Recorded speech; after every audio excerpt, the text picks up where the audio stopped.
Boys and girls, and welcome to your Read Aloud time. So last week, Read Aloud looked a little different. I would just read a book to you, and you would either respond with an activity, a video, answer a question. But this week and moving forward, I'm going to use our Read Aloud time to teach you some important lessons that all strong readers need to know. I'll use our Read Aloud book to teach different concepts.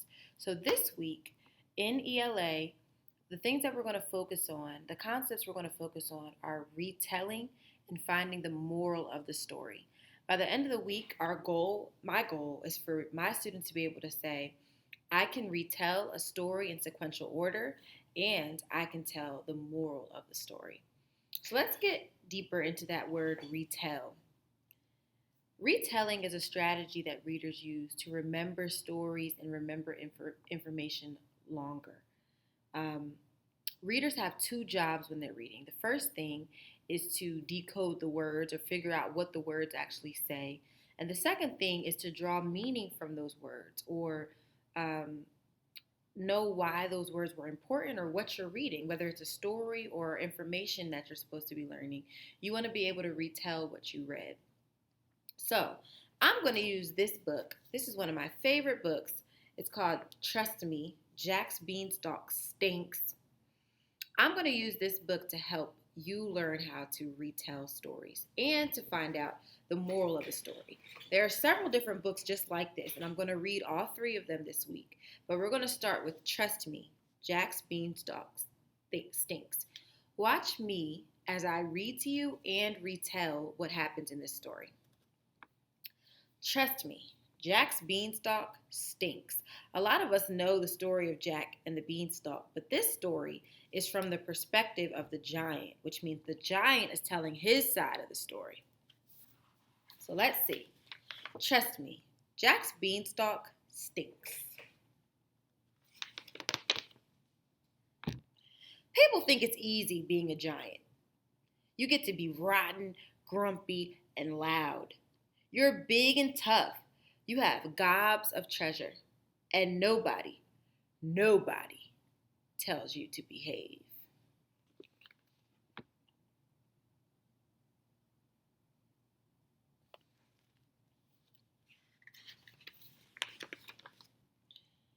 Giant life is no picnic, though. It's hard to find shoes that fit. My knees hurt from the weight of my huge body, and I'm always hungry. Always. But the worst thing? Humans. Humans are part of a balanced giant breakfast. But when you're eating them, they're a real pain. Sometimes they laugh at me behind my back. They call me stinky and fatso. They ring my doorbell and run away. Ha ha ha. Very funny. I don't think he really thinks it's too funny.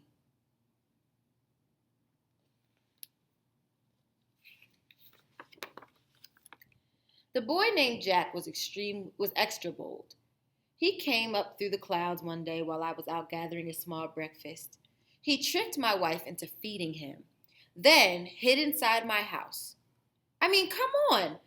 Would he hide inside a human's house? That's a crime.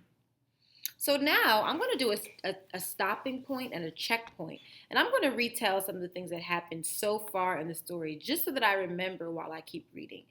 So I'm going to do a picture walk. I'm going to go back to the first couple of pages. In the beginning of the book, the giant is kind of just telling us about his life and how hard things are for him. Even though people think that he has it easy and he could just control everything because he's a giant, he's telling us that things are actually kind of hard for him. What else is happening? Oh, he's saying that humans, especially these little people right here, are often making fun of him, and nobody likes to be made fun of. So he's telling us that life is kind of difficult for him. Then when we get to this page, he talks about this boy named Jack, who we know Jack and the Beanstalk. Okay, so Jack is the character that this book is also about. And it seems like Jack has been tricking the giant, right? That's what's happened so far in the story. In the beginning, the giant tells us about his life and tells us about how Jack tricks him. Let's keep going. Well, he didn't trick me. I could smell him. He smelled delicious. Maybe you should smell that kitty casserole from supper now. Maybe you still smell that kitty casserole from supper last night, said his mom. Said the giant's wife. Fee, fi, fo, fum, I said. In giant, this means something like, go on home now. I promise I won't eat you. That sounds a little tricky. But he stayed in his hiding place, the little rat.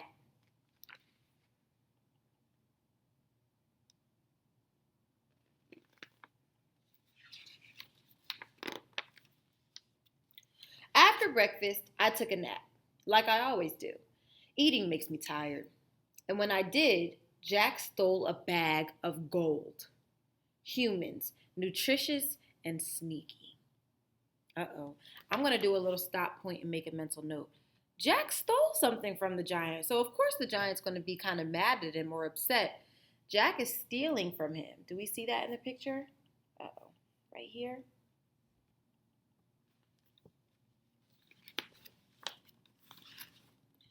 Sometime later, Jack came back again.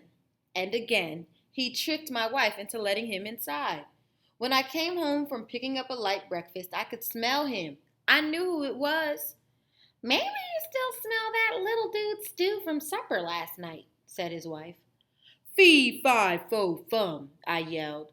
This can also mean, give me back my gold and we'll call it even.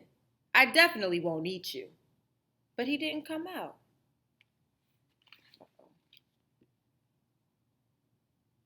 This does not sound like the story that we usually hear about Jack and the Beanstalk. Just like before, I ate my meal and tried to forget about Jack. I relaxed with my goose, the one that lays golden eggs. Soon, I took a little snooze. Of course, that pesky boy couldn't let a guy rest. You know what he did? He stole my goose. The lousy, no good, miserable thief. Uh-oh. So it sounds like Jack stole something else from him. You see down here? Over here, Jack stealing the goose. The last time Jack came around, I called out, fee, fi, fo, fum. This can even mean, darn it, I'm really angry now. My wife and I searched but couldn't find him. I kept looking, but soon I got hungry. Big surprise. After breakfast, I enjoyed some lovely music. My golden harp sang to me, and the sound was even sweeter than boy berry pie. I rested my eyes a bit. I'd finally forgotten about Jack.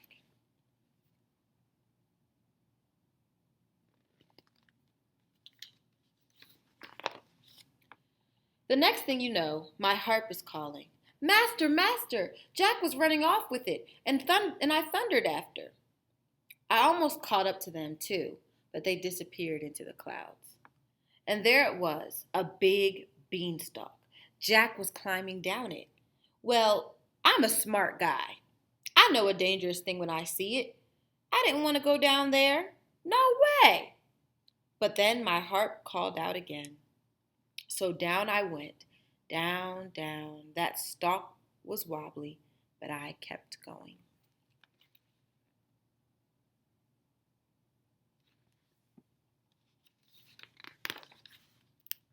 The beanstalk shook once, twice, then toppled over. Jack had chopped it with an axe. I fell and broke my crown. That's an old-fashioned way of saying I whacked my head real good. Even if you're a big, tough giant, that hurts.